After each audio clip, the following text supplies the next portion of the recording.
फरमा रहा है, सुनो मेरी बात को, बातें न करो।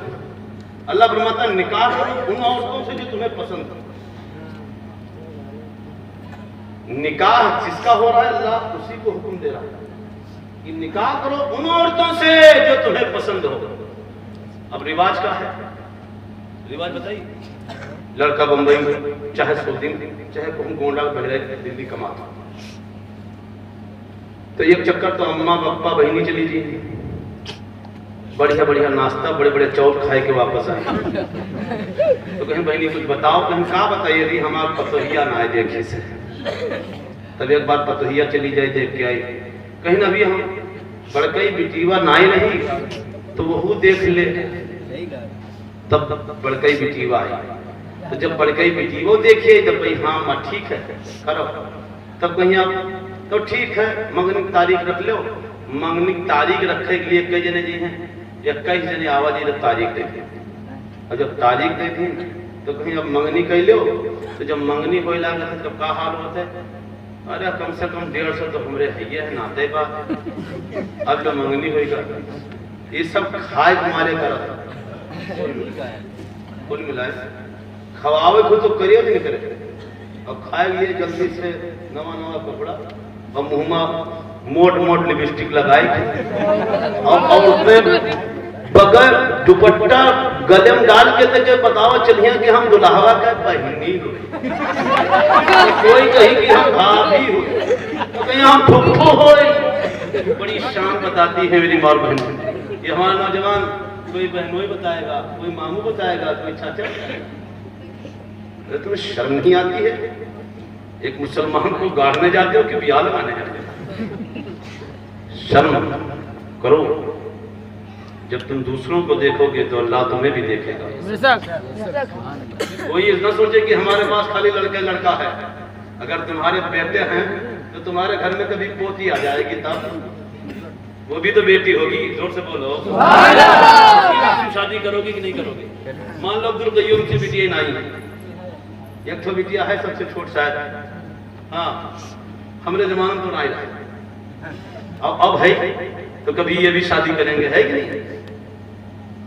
तो लिहाजा तुम्हारी जिम्मेदारी बनती है कि तुम मांग न किया करो, देखा करो कि किस लायक है।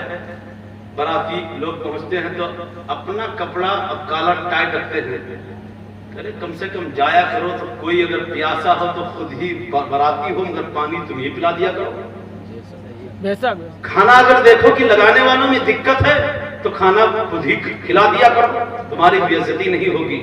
सामने वाला देखेगा तो ये कहेगा यकीनन बाराती यार ऐसे आए थे कि हम लोगों के पास कमी थी, लोग खिलाने वाले नहीं थे मगर उन लोगों ने खुद ही खा लिया और लोगों को खिला दिया। आपकी तारीफ होगी कि नहीं बोलो?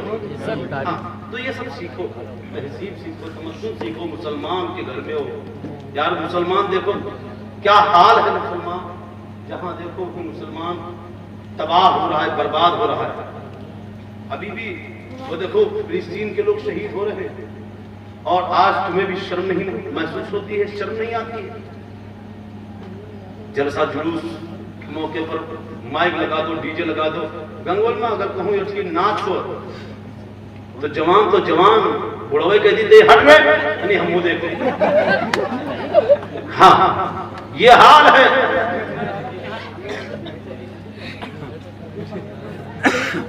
जैसे कुछ लोग कहते हैं बेबाक होते हैं, तो वैसे लोगों ने मुझे बेधड़क बना ही दिया। तो मैं आपको तकरीर करने के लिए आपके बीच नहीं आता हूं, आपकी तरबियत के लिए आता हूं। गुनाह भैया, गुनाह हम अगर करें या कर बैठे हो जाए तो उससे छुटकारा के लिए हमें अल्लाह ने तौबे का रास्ता दिखाया। इंसान है, गुनाहों का पुतला है, गुनाह हो जाए अगर हमसे तो हम उससे क्या करें? तौबा करें। क्या करें? तौबा करें। कब तौबा करोगे? मौत किसी को नहीं मालूम है कब आएगी हमें, और ना मौत बता के आती है। तो अपने गुनाहों से तौबा करो, जो जिंदगी बची है उससे सुधार लो। नाच गानों में न गुजारो, खुराफातों में न गुजारो, तौबा करो, अल्लाह फरमाता है या अय्युहल्लज़ीना आमनू तूबू इलल्लाहि तौबतन नसूहा।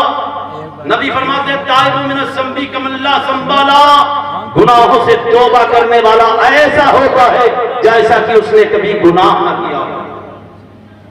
जब डीजे में शादी विवाह के मौके पर डीजे बुलवाओ तो कम से कम उसमें नबी की नात सुनते हुए चले जाओ। पैसा डीजे वाले को उतना ही देना पड़ेगा। ऐसा तो नहीं कि अगर भोजपुरी बजवाओगे तो 5,000, अगर नात पढ़वाओगे तो 15,000। ऐसा होता है? बोलो। सेम पैसा। अगर तकरीर सुनते हुए सलातो सलाम पढ़ते हुए जाओगे तो कितना देना पड़ेगा? 5,000। अगर उस पे गाना बजवाते जाओगे तब भी 5,000। भोजपुरी बजवाते हुए जाओगे तब भी 5,000। अरे मुसलमान हो, शर्म नहीं आती है? बारात में तुम्हारी बहन हो, तुम्हारी बेटी हो और ऐसे ऐसे खुले लफ्ज में गाना होता है, तुम्हारी बहन सुनती है, बेटियां सुनती है, भांजियां सुनती है, बहुएं सुनती है, उसके बाद तुम्हें शर्म नहीं आती है? अरे कम से कम मुस्तफा जाने रहमत की बारगाह में दुरूद व सलाम पढ़ते हुए जाते तो तुम्हें भी सलाम मिल जाता, तुम्हारे घर वालों को सलाम मिल जाता, और जहां बारात लेके जाते जितने लोग शामिल हो जाते उन्हें भी सलाम नसीब होता। अगर कोई मौलवी साहब बनने लगा हाफिज जी तो कहते हैं हाँ जानी से बहुत बड़े मौलवी बनत हो, हमरन भी हम तो कर रोके रहा रे। घर का लड़का अगर सर उठा दे, घर का बच्चा अगर सर उठा दे तो कहते हो हमरन भी हाँ तो का बाधा डालेगा। आखिर तुमने पढ़ाया क्यों? तुम अपनी तरह उसे जाहिल लगते। अगर वो बच्चा पढ़ा है तो आने वाली नस्लों में सुधार होनी चाहिए। अगर बाप से कहे चेहरे पे दाढ़ी रख लो तो समझ लो कि बच्चा मेरा पढ़ रहा है, वो तरबियत कर रहा है। भाई से कहे इस्लामी लिबास पहनो तो उसे पहनना चाहिए। माँ से कहे पर्दे में रहो तो रहना चाहिए। बहन से कहे पर्दे में रहो तो रहना चाहिए। घर की बहुओं से भाभियों से कहे पर्दे में रहो तो रहना चाहिए, इसलिए कि वो समझता है कि दीन इस्लाम का तरीका क्या है, मुस्तफा का फरमान क्या है, मुस्तफा जाने रहमत का हुक्म क्या है, मुस्तफा की शरीयत क्या है। अगर वो मुस्तफा की शरीयत तुम्हारे बीच में लॉन्च करे तो उसे तुम जो है अपना लो और लोगों तक ये पैगाम पहुंचा दो कि अभी तक हमारा बच्चा जाहिल था, हम लोग जहालत में मुब्तला थे, लेकिन हमारा पेशवा भी कह रहा है, हमारा रहनुमा भी कह रहा है, हमारा इमाम भी कह रहा है, और वहां से बेटा आप इसे कुरान हो रहा है, शरीयत से मुताफरा का हुक्म दे रहा है। अब हमें अमल कर लेनी चाहिए। अगर इसकी बातों को मानकर तुमने अपने आप को सुधार लिया तो बेटा भी सवाब पाएगा, माँ बाप भी सवाब पाएगा। मैं नहीं कहता हूँ, तरफदारी बोलने के लिए नहीं आया हूँ। हमको तो मोनू ने फोन किया था।